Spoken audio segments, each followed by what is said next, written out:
Hi, I'm Susanna Bowling, and this is live from the Hotel Edison. Times Square Chronicles presents. So, our first guest was Michael Urie, but for the new year, I really wanted to bring in a nutritionist, somebody that can take what everybody puts on their New Year's Eve list for their resolutions and makes it actually happen, makes it accessible, and breaks down all the myths. Because the number one item on New Year's resolutions is to lose weight and get healthy. Welcome, nutritionist Lois Lynn. Thank you, Susanna, for that wonderful introduction. You're welcome. I mean, it is so hard. I know on my list every year this is on there. This year it actually is not, because my goal is to get healthy and to solve problems that are not making me healthy. But it's very hard for people because that is the number one New Year's Eve resolution, is to lose weight and get healthy. Yes, for sure. How does somebody do this in a realistic way? Sure. First of all, the mind follows the body. So we first need to address the mind. And there are three parts to that. The first one is the motivation internal or external? Is somebody asking you to do this, or do you want to do it? And then what is your identity? Over our lifetime, from say birth to now, every decade, our identity changes. We want different things. Mm-hmm. For example, what is our body shape? What is our the clothing size, our self-confidence, our exercise, and what are our food habits? Mine are disgusting, I have to admit. They are, because I eat with my eyes. So if it doesn't look pretty, forget it. And I eat with how things are texturally. Mm-hmm. Like, there's no way I could ever eat a clam or an oyster. That is just disgusting as hell. Mm-hmm. What is a way for somebody that, because most healthy food isn't that great looking and doesn't taste that great. So how do you do this? What would be like the number one steps if you were to guide me through being healthy? Sure. First, we have to get to that why again. What is that thing that you cannot live without? Because sugar. What I mean is, for example, I'll give you myself for example. I have an ideal image of myself. From age 16, I have this photograph, and that is the image I want to keep going back to. Mm. And at this point, it's an internal motivation. Because I gained midlife 40 pounds, I wanted to get rid of that because my ideal was gone. It didn't reach your identity. Yeah. I didn't agree, and I was like, I got to get back there because I don't like this other person. I want that old person, the younger person, back. And so once you get to that one thing that you really want, and that moves you forward, you really need to first determine that, and then we can talk about food. But what if that you have that? I mean, I literally in my life have roller coastered.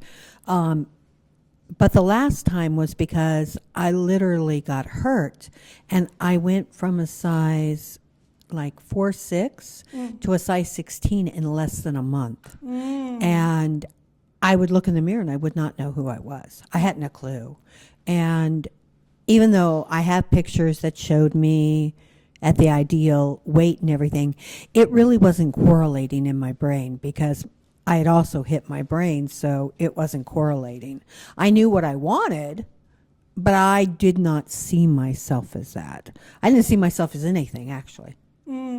So it was very, even now, and even when I was younger, because I grew up where bulimia and anorexia were prevalent. In my school, it was more if you weren't anorexic or bulimic. So my relationship with food has always been a little askew. So what would you suggest? Because I think most people are like me, sadly to say. Sure. We either withhold food from ourselves or overdo it sometimes, and society doesn't help. No. What's available doesn't help. So the first question is, why do we need to eat? And what does it do for us? It makes me seriously happy. I do. I mean, I seriously love food. And I love food that most people would be like, oh my God, you're kidding. I mean, Skittles makes me super happy. Sure. The fat on a steak makes me super Sure. happy. So my relationship with food is like, oh, I love you. Oh, but I'm not supposed to. Yes, that's the three basic tastes most people go for are sugar, fat, and Salt? salt. Thank you. Yes. Yeah, I don't really go for salt, but I do go for number 1 and 2. Yeah, those are more of a food preference. But first, even before that, so we eat because we need these raw materials for the body to create energy. And that gives us the capacity to sit here and chat together. And then, well, which are the best foods to give us that energy? And how does that actually work, that energy process? How does that actually work? So what would be the answer? If you were going to, like my cupboard is bare, what would be the first things I should put in this cupboard to make me be better? Sure. So the healthy choices are the ones that were from 50 years ago, because Such as? well, they were all organic.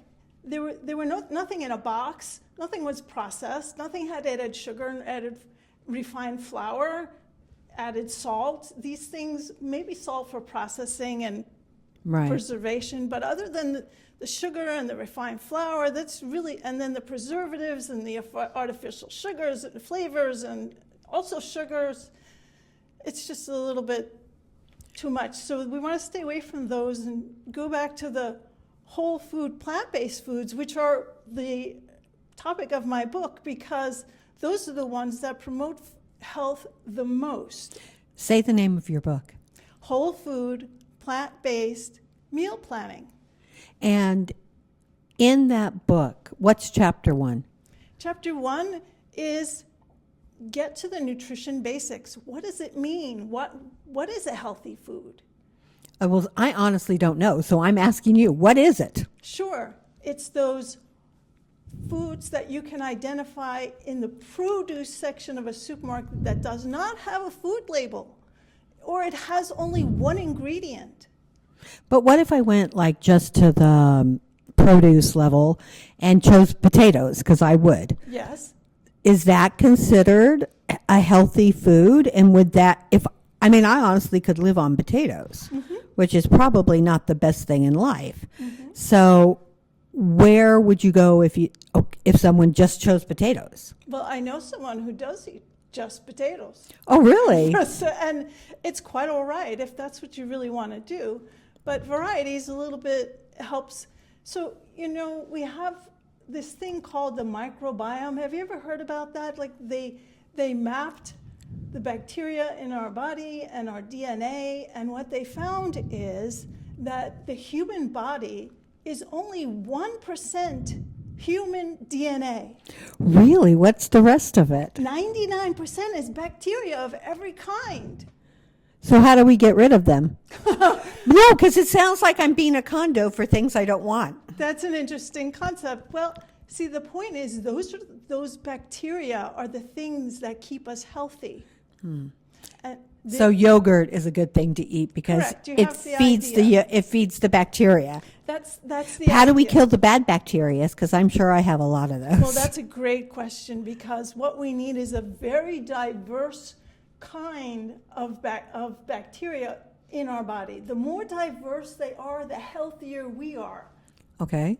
And the way we get those more diverse bacteria is by eating a diverse type of plant foods, because each one comes with bacteria, and then they populate our gut and they create chemicals for us that keep us healthy.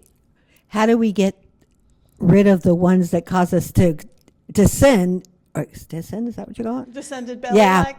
How do we get those to go away? Those are the ones from the processed foods. Yeah, how do we kill them? We just stopped taking those processed foods that have 100 ingredients in the package. My friends are trying to get me to eat kefir and kombucha. Uh-huh. Never happening. I hate the taste, and there's no way. But are those things really that great for you? They are, but I would try a Why? plant-based version because they have the bacteria that helps to promote this healthy gut bacteria that actually they do so many things for us, that they keep our mood stable, they create our hormones, they inform our immune system. So if, like, diabetes is a really big problem right now, how, and when I actually have it, and when I went to see the nutritionist, they're like, oh, you can eat this, and that. It was like all like, I don't think so. I don't know who you are, but I don't think this is right.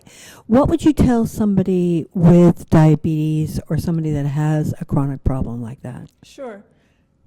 If a person has a very strong taste for sugar, the way refined sugar, the way that works in the body is you get a rush, you get this high for a very short time. It's like an endorphin high. It's like a drug. It is a drug, okay? And it is addictive, and we give it to children. And it is also very destructive to our energy system. What we need the sugar to produce energy right. with oxygen that we breathe, but that process gets overworked because there's such an intense amount of sugar at a short amount of time. The body really can't handle that intensity. And then these things called the things that make our energy, they start dying because they're overworked. Really? Do they grow back? They may not. It depends on how we choose the next meal. Okay, so say we want to grow the energy. What would we eat? Whole plant foods to feed the microbiome. But when you're saying whole plant foods, other than the grocery store and the produce section, I don't know what this means. Sure. When you see a plant growing in the ground, a potato is a root. Right. It's very clearly defined. It's a plant from a plant. It's not from a chemistry lab, right? Right. Okay. And that root has a stem. Okay. And that stem can be asparagus. Okay. Okay? Got it. And you can identify that as part of a plant. I love asparagus. We're good. And then that next plant, the part of the plant can be a flower. That's Okay. broccoli. Oh, okay. I like And broccoli then too. Leaves are Oh, lettuce. okay. And that's the way you So- identify a food. Would fruits be also categorized in this? Absolutely. You have things like wheat and rice. Yes. Are those considered part of that? Yes, because they are seeds. But what if people like I'm actually don't do well with gluten or with tomatoes. Sure.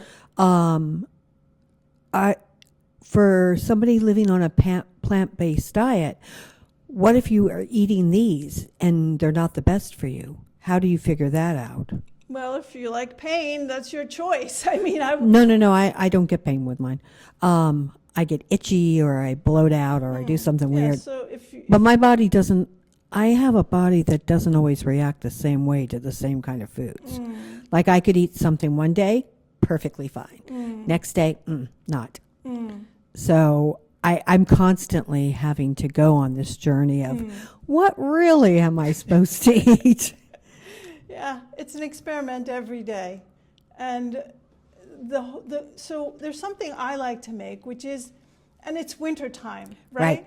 And Squash. yes, the winter squashes are terrific. And Love I made squash. a butternut squash soup the other day. It was terrific. So if you're making a butternut squash soup, then you have to add milk to it, correct? Not necessarily. What did you add to it? I added low sodium vegetable broth Okay. and herbs. Oh, okay. What is the healthiest food that we can eat that would nourish our body? Like, if we were supposed to eat something every day, Sure. what would it be? Well, in terms of whole food, plant-based foods, they are beans, peas, lentils, whole grains, nuts and seeds, herbs and spices, vegetables and fruits. But is there a specific plant-based food that is something that we should all be eating, including in all our diets? Sure. Beans have a lot of dietary fiber, and the dietary fiber is the food for the microbiome Oh, okay. so that they stay healthy. Okay. Right now, they're being starved by people who eat a lot of processed food. And then they get ill because their bacteria are not producing the right chemicals to keep them healthy. When you say beans, should we be sprouting them? Because they don't normally come from the ground. They're normally in packages. Should we be sprouting them? Should we be making them more into a format that is healthier for our bodies? It can be either way. It can be cooked into a soup. It can be sprouted. Either way is fine.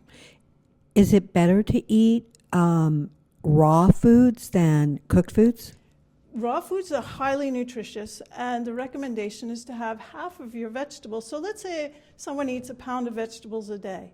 Half of it can be raw and half of it can be cooked. Oh, so it's good to mix it up. Yes. Why? Well, this is the winter time. We like those satisfying foods are usually cooked, like the soup I just made. Right. And then if I had a salad on the side or something, or I like raw asparagus, so I would maybe chew on a couple of those. Now, what if you take asparagus and dip it in like dip? Is that still okay? Sure, guacamole is fine. Okay. What about onion dip? It depends on what's in it. Sour cream and onion? So dairy is when chemists, when somebody's doing a research study and they want to create this state of inflammation in an animal, they use dairy because they know that the casein protein produces this state of inflammation. Okay.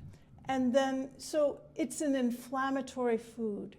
Oh, okay. So we're creating inflame by putting in the dairy, but we're taking away from what we're really putting in with it. I get it.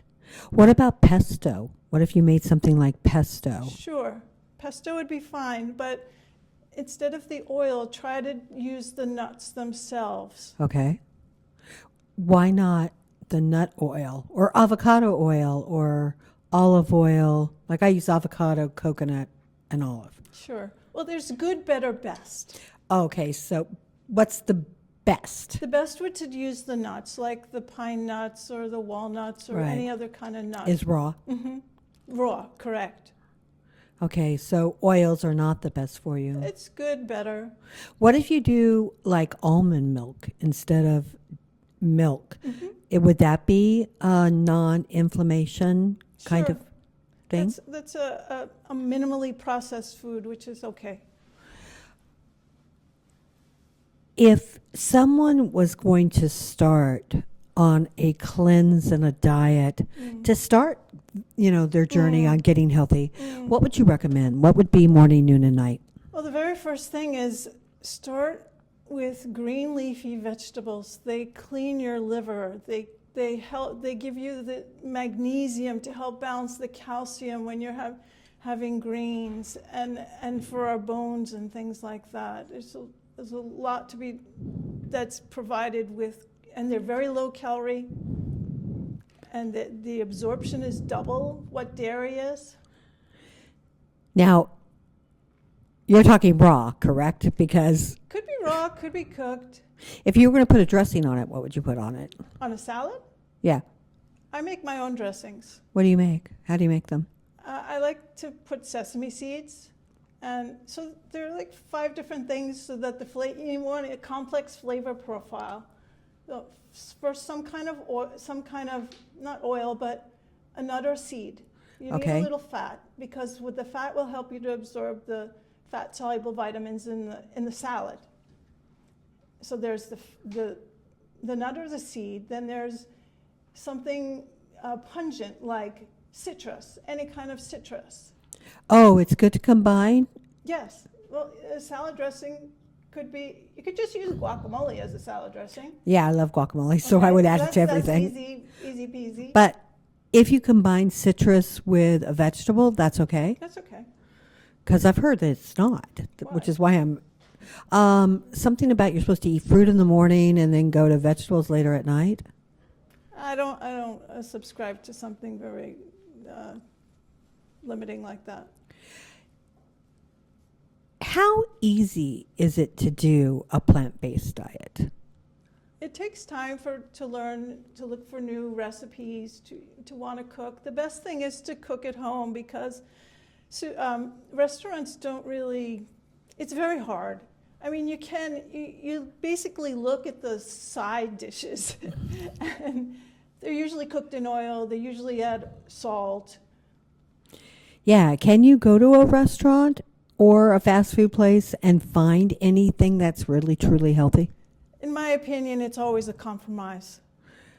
The best is to eat at home and to start learning how to cook. We gave up that. But in New York, it's really hard. Like today, my day started very, very early, and it's not going to end till late. Mm-hmm. And unless I want to eat at like 11 o'clock at night, what do? Baked potato. and now baked potato is not easy to find. Like you would think going to a restaurant, you can order a baked potato. No. It's kind of like they've taken the oddest things off the menu. It's so bizarre. Well, meal planning is the way to go. If there's some time on the weekends, then put together a few recipes that you'd like to make and have during the week, and then the food would be ready. For example, batch cooking. You could make a whole bunch of potatoes, and the good way is to find potatoes of all different colors. Oh, I do that. Yeah, excellent. I do tricolored potatoes and tricolored carrots. Excellent. I saw a whole bag of purple potatoes in Trader Joe's the other day, and I was so excited. And then I went back, it was all gone. I've heard that it's really good to eat in season. Yes. Is that true? Absolutely. Is it also good to eat the colors of the rainbow? Yes. Very good. No, That's two very good I ways. do know things about this. I may not follow it, but I know it. Yes. Like the potatoes of every color. Yeah. I kind of like things looking colorful on my plate. Now, if your plate is very colorful and you want to take a picture of it, you know you're doing it right. Okay. If someone was going to cheat on this version, what would be the best thing to cheat with? So I don't subscribe to cheat meals, but if you're in a situation where you want to eat something, think of it this way. If you've already been eating very well, your body knows what it means to be healthy. And then you go to this other food. Think of it as an experiment. How do I feel differently? How did it make me feel? Is it better or worse? Is it worth it? Yeah, my little taste buds would be going, yeah, it was. I mean, I'm bad that way. I really am. I mean, my taste buds kind of rule my world. As it does for many other people, to everybody else. Yeah, but there has to be a way to change this. There has to be, I mean, my mom fed me, like, name the dessert, and I ate them all. So there are two tastes. So I literally never really stood a chance at eating semi-healthy because all the unhealthy stuff was there. Well, I think we all had some variation of that because we all had birthday cake and all kinds of things. Yeah, but like every day. Well, there are variations on the theme. If you were to go out, would grabbing nuts be a good thing to go It's a get? good snack, nuts and raisins. But what other things could you grab if you had to grab stuff along the way to make your life easier or healthier? Because I'm sure the soups that are out there are not the healthiest. Yeah, it's really hard. It's really hard, especially if you're traveling. Oh my God, it was impossible. Like didn't eat for a couple of hours, half a day when I was traveling. I couldn't find a thing. If you had to give a list of 5 things that everybody could do to change their life to make it healthier, what would it be? What would the 5 things be? So the first thing is find your why. You have to know why you're doing this, because change is hard. Change is very hard. And the reason it's hard is because 90% of what we do is subconscious. We don't think about it. It's automatic. And we only have this 5 or 10% left to make a change. It has to be a conscious change every time. So that why is really important, because the change is very hard. Okay.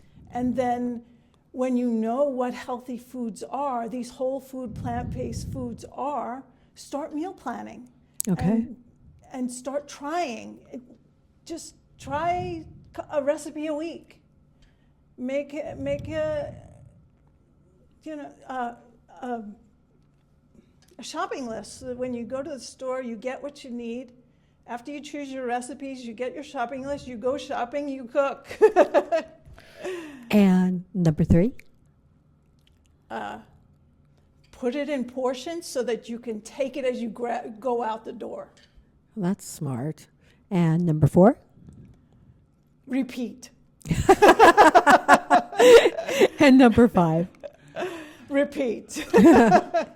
Tell me the name of your book again and how people can get it. Sure, whole food, plant-based meal planning.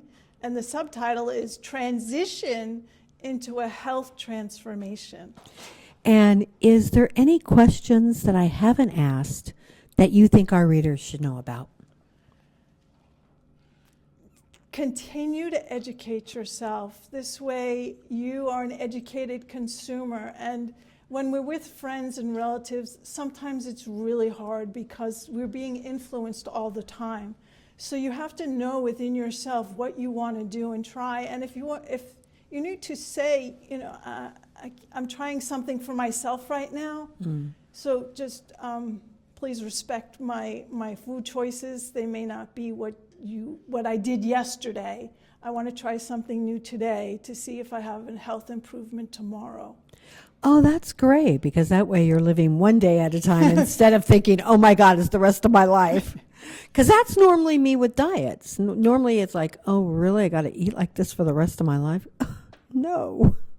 That I think is most people's problems. I think if you can look at it the way that you just said about one day, one step at a time, I think we stand a better chance. Thank you so much for being with me You're today. welcome. Thank you very much. I would like to thank Magda Katz for always filming us and making us look good. Ramel Gopez and the Hotel Edison for giving us a home and a place to share what we would like to share with you. I'm Susanna Bowling, and this is Live from the Hotel Edison, Times Square Chronicles presents.